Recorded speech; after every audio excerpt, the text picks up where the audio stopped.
Welcome to Better Sex, where you get the information and inspiration to create and enjoy your best possible sex life.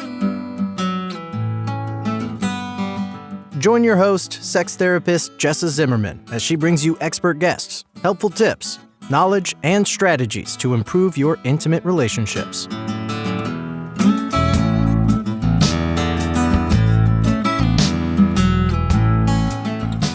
And now, your host, Jessa Zimmerman.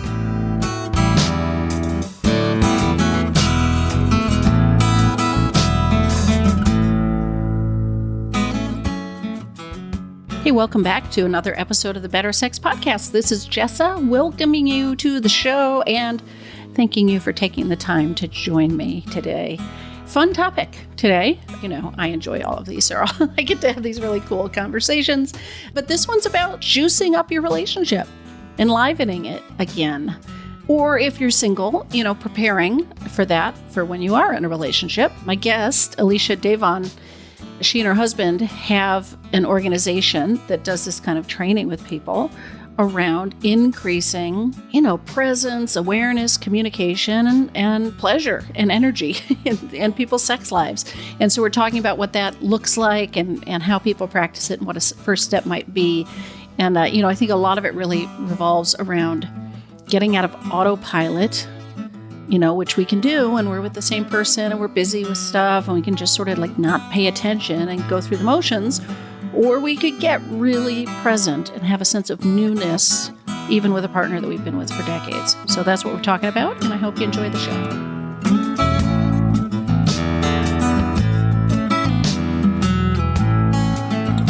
And before we start the show today, it is sponsored by Intimacy with Ease. It's a method to help otherwise happy couples achieve a sex life that is easy and fun for both of them, so you can actually just enjoy your sex life with zero stress. For more information, if you want to watch a brief little training video that's available, all of that, go to intimacywithease.com.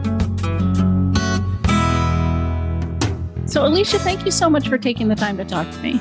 I'm happy to be here. It's my pleasure. I would love to start with just a little bit about what's brought you to this work and your calling or mission in what you do. Sure. Yeah. Well, I was really lucky, actually. I grew up in a really great situation. I have two great parents and a younger brother and a very stable upbringing. And it's funny because my husband, Erwan, who we teach together, he had the opposite childhood, lots of trauma and broken family and just horrible things I would never want to experience. And we always joke that he could have used less disaster and maybe I could have used a little more, Yeah, you average out, right? Yeah. And by the time I went to college, I was sort of in this place of is this all life has to offer? I was having trouble connecting with people, just came out of my bubble of childhood, which was just such an amazing bubble and very grateful for it, but was just kind of left wanting more, where is the kind of juice and dynamism of life, So that led me to study psychology and go into my own therapy. And then when I was in my master's program, I was studying to be a therapist, so right. That was my plan. And then that is when I met my husband, Erwan, and he had founded our organization that we now run together 10 years earlier. And it was just this juicy organization that was all about supporting both singles and couples and having great love lives and sex lives. And it had the depth for me and the psychology, but also, the fun stuff. So I decided to go and join his organization with him. And that was 20 years ago. So you say juicy. I mean, how do you view chemistry and juice and fire, whatever word you want to say, for couples, in a long-term relationship? What are the expectations people should have? What does it look like over time? Well, generally what it looks like over time, I think by default, is that the chemistry and the passion decreases, and everybody kind of knows that, but not everybody knows what to do about it or something can be done about it. Outside of, just becoming complacent and maybe complaining about it or splitting up or having affairs or whatever, But I think that there's a very natural wanting to have things be really fun and turned on with our partners over time.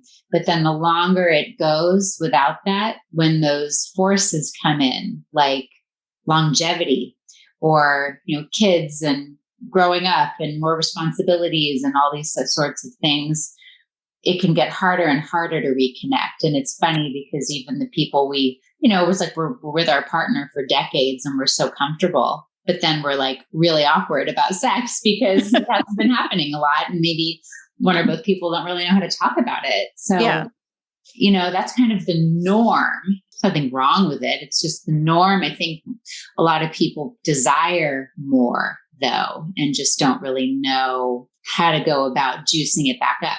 I've got too many questions all at once. Yeah.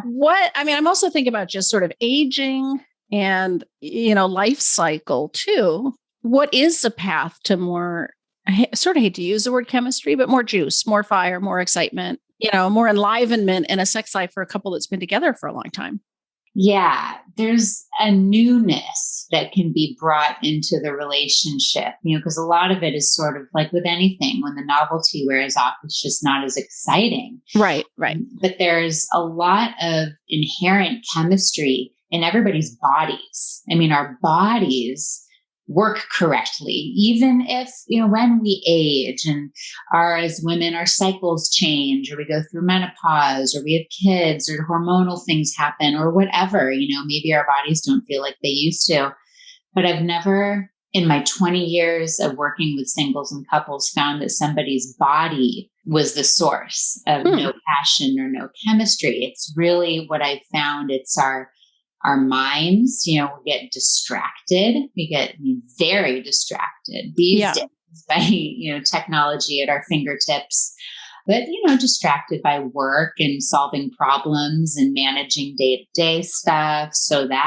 And then also there's certain skills that are just necessary that sort of come easily or maybe even naturally when we're first in a relationship. So the path, first of all, is bringing presence into the relationship again. Sometimes we find we've been on autopilot for months and years and maybe decades, right? Right. Getting things done. So bringing that presence, that could look like just simply being like bringing awareness to the fact that the couple would like more turn on in the relationship. And it's like a sensitive thing to talk about because people often feel like there's something wrong with them, or, we can have a lot of insecurities about our bodies and our sexuality. So, right. Approaching it compassionately, but also bringing awareness, like here we are, we are X number of years into this and I'm wanting this. What are you wanting? So communication. Erwan and I have daily practices that we train our students in and recommend, and they're interesting because one of them is meditation, which is a really great pathway to being in the present and recognizing what's going on. And then there's what we call psychological inquiry, which is like a way of connecting with your partner, sharing what's going on with you and going on in your heart and going on in your mind. So you're like connected with your partner versus shooting logistics back and forth or conking out. Right. And then there's body practice, which is regularly, doesn't have to be done together, but having a practice of being in the body, whether it's exercise or walks or whatever it is. And then sensual practice. So often couples will be like, we want to bring more chemistry into the relationship. We just don't know what to do, or like we're not ready, like to just jump into intercourse. Sex is infrequent and it's hard to bridge the gap. So we have these touching practices that range from like clothes, non-sexual touching, kind of physical connection, all the way down the spectrum to, sexual touching and technique and that kind of thing. So those are some of the ways. You asked about the pathway. So those are parts of it anyways. And it sounds like a lot of this is about, I think about the neuroscience a lot. Like we stop paying attention. We see what we expect to see, like you're talking about autopilot. It sounds like so much of this is about wait a minute, this almost the shock or the newness of each moment. So that's one of the skills, right? Presence. All of a sudden it's new. It's not 20 years of the same old, same old. It's like today. Yes. Are there other skills that are separate from that are important? So touching skills are huge with couples that want to get back connected. Because, like I was saying, sometimes just saying, okay, let's have sex. Sometimes you can have sex, and sex meaning people think it's, intercourse equals sex. But often one or both partners needs to be like warmed up, or you just need to reconnect. So Erwan and I have this set of 12 touching practices that introduce skills like, going really slowly, like one person's laying down on their back and the other person's sitting up by their side and has one hand on the heart and one hand on the abdomen of the person laying down. And you're just breathing and you've got some nice music in the background, and then you switch roles. And, these things can progress. There's certain communication skills to ask for what you want if, it's feeling good, but you want it a little different. And because sex is such a tender thing, sensuality, connection. So you want to treat it not like, tiptoe around, but like, you want to be able to tell your partner what feels good and ask for what you want and get back into that nice space. Yeah. So those are examples of other skills. Right. And I'm imagining it's a bit of it's not quite a hurdle, but, I know that in my own practice, a lot of people, their body, it's different now than it used to be, right? Like what they want, what they enjoy is different than what they used to enjoy. What used to work doesn't work anymore. It's like a discovery, right? It's not even just about communicating to your partner. It must be about figuring this out for yourself. Yes. So many people, especially women, are kind of like, I don't even know what I want anymore. I don't know what turns me on. My body is different for a number of reasons. So these touching practices allow the couple to take it slow, to experiment with different types of touches and like really get on the same page. And that is where that turn on and that arousal and that desire can actually start to build. There's nothing wrong with more erotic approaches like, watching porn or using, costumes or ropes or whatever it is. Like some people really like that stuff and it's like a fun additive to the relationship. But sometimes couples are sort of looking for like, okay, what do we do? Like, okay, let's get some toys. Let's get a lover. Let's use something. Let's be swingers. And again, all that stuff can be fun in the right context and everything, but it's not a Band-Aid. It's not a solution. Yeah. It's almost like you need the foundation maybe at first, or at least at the same time as you might venture into some of that stuff. Totally. Yeah. Okay, I'm going to take just a tiny little break in the middle of this interview to let you know about a resource for you. If you are a woman who has struggled with desire, you're in an otherwise happy relationship, but somehow you've got, little to no libido, and you're either confused by this or upset by this or worried about it, this masterclass can help. It's called How to Want Sex Again, so it never feels like a chore. That's what I am going to help you do. That's the goal. And you can get this for free immediately by going to intimacywithease.com/masterclass. Sign up. It's under an hour, and hopefully it'll change your life. Now back to the episode.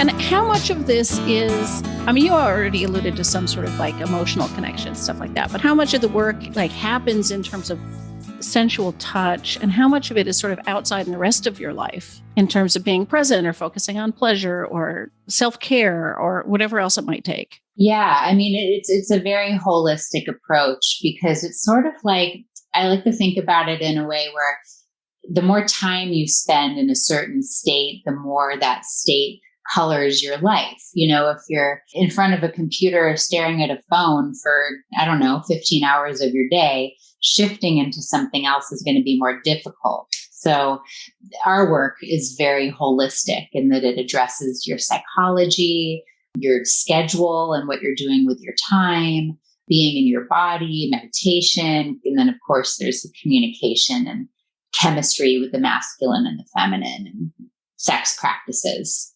Right. How is this different for singles?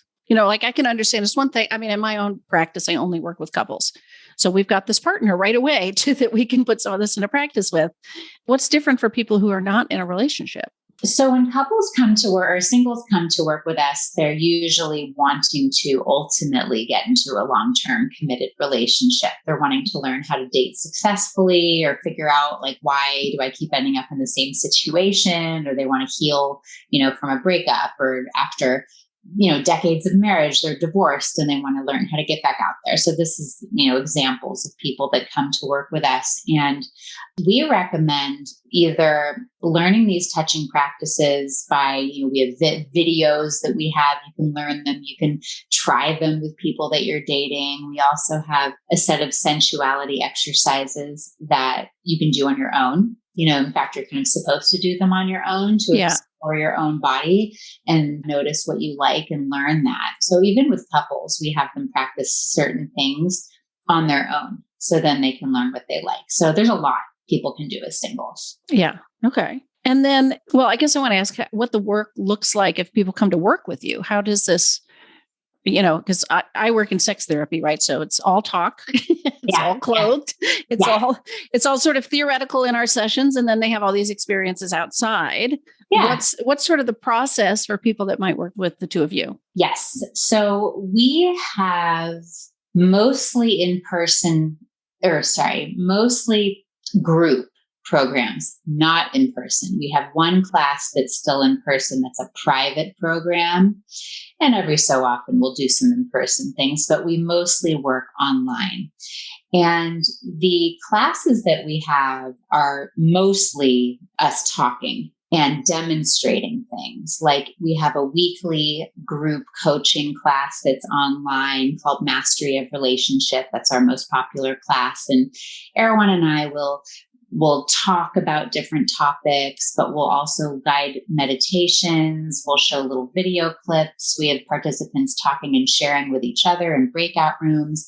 They get homework assignments to go do on their own during the week.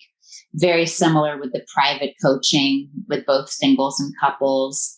We do have one program for people that want to learn one of our signature specialties. It's a clitoral stroking technique called extended orgasm. So this is one of our specialties. We are super into it. As far as we're concerned, it's the cornerstone of a real sex life. Okay. Yes, the attention on the, let's saying in a man-woman relationship, but it could work in a masculine-feminine dynamic with two women or even two men. You just kind of map it on. But we're talking about a man and a woman. The attention to the clitoris and the female pleasure juices the relationship in a particular way. And it's not necessarily to the exclusion of the man's pleasure at all. There's a lot more to say about that, but I'm just dropping in this bomb. Right. Orgasm. But to answer your question, is that program happens in person or online. And Erwan and I are demonstrating the technique a lot during the program. So you actually get to see that, and then you get to practice it in front of us. Yeah. We'll verbally coach. Yeah. So that's, we don't touch anybody except for each other. It's verbal coaching, but, in that high level program, there is the opportunity to actually be coached while practicing. Right. So that's, and then in some of our other classes, we show video demonstrations of that technique. So that's also happening as well. Yeah. I'm wondering, it sounds like people are supposed to figure out in general what they like and then communicate that to their partner, right? It doesn't sound like it's training like, I should come learn how to please someone else. Yes. It's not like somebody would learn a formula and say, okay, I'm going to go do this to you.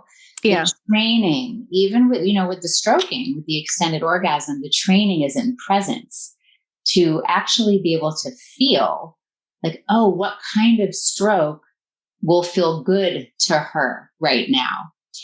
Because the person's so tuned in. Yeah.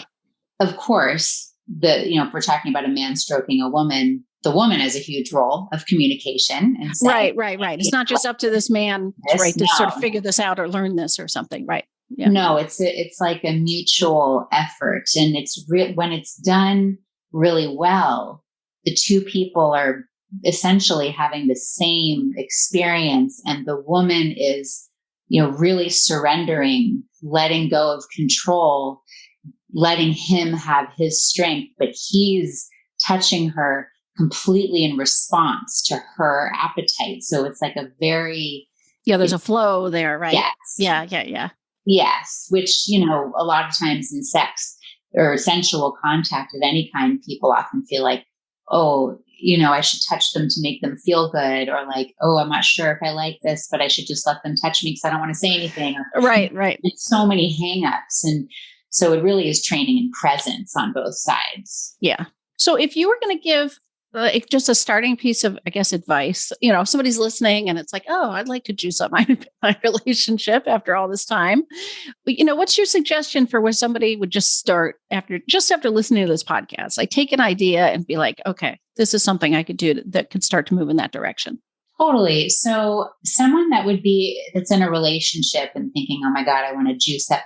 The first thing would be to carve out some time and space for it, and sometimes it can feel a little vulnerable, but just to sit with their partner in a positive way. Like, I love you. I want to have more like pleasure time together, just yummy time for us to connect. And like, how about every Friday night after the kids go to bed, we do this for a while. It's like set a weekly time or set a couple times a week. And then during that time, just kind of focus on non-goal oriented pleasure. It can be cuddling or holding, or maybe, whatever I've said of the touching practices, experimenting with that. We certainly have videos and stuff for people that want them, but, just carving out the time and then having non-goal oriented pleasure time together. That would be my good starting point. Right. With I imagine that if there's a goal, to be present with what actually is happening or how it actually feels.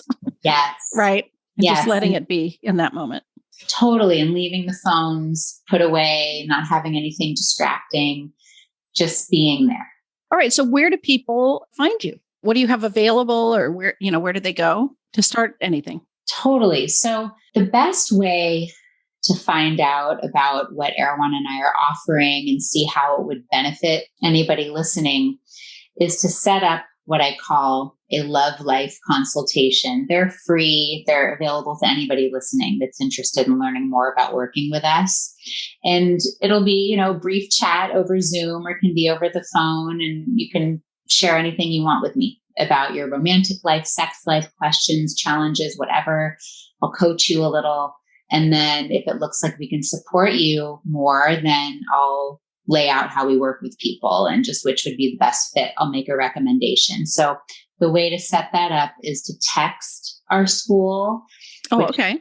Yeah, there's two ways: to text or to click a link. I'll give you all the information so you have it. But the text is 415-308-9580. Okay, we'll put that in the show notes. So anybody listening, you don't have to be trying to write this down. Totally. Don't worry about it unless you want to just text right now. But no, you can write it down and just say your name and that you want one of these consultations, and then I'll get back to you. So that's the best way, Okay. For people who are kind of like, I don't know if I'm ready to talk to you, but our website is pleasurecourse.com. So that's the other way. You can just go to the website and look around. Great. Well, thank you so much for taking the time to talk to me and sharing about this. And I hope some people are texting. Yeah, me too. It's been really fun. I love your questions. Thank you.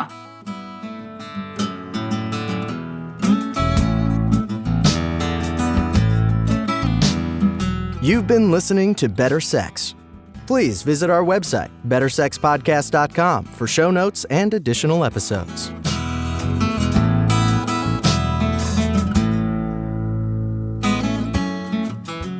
And that's a wrap for today. I really hope you enjoyed the episode.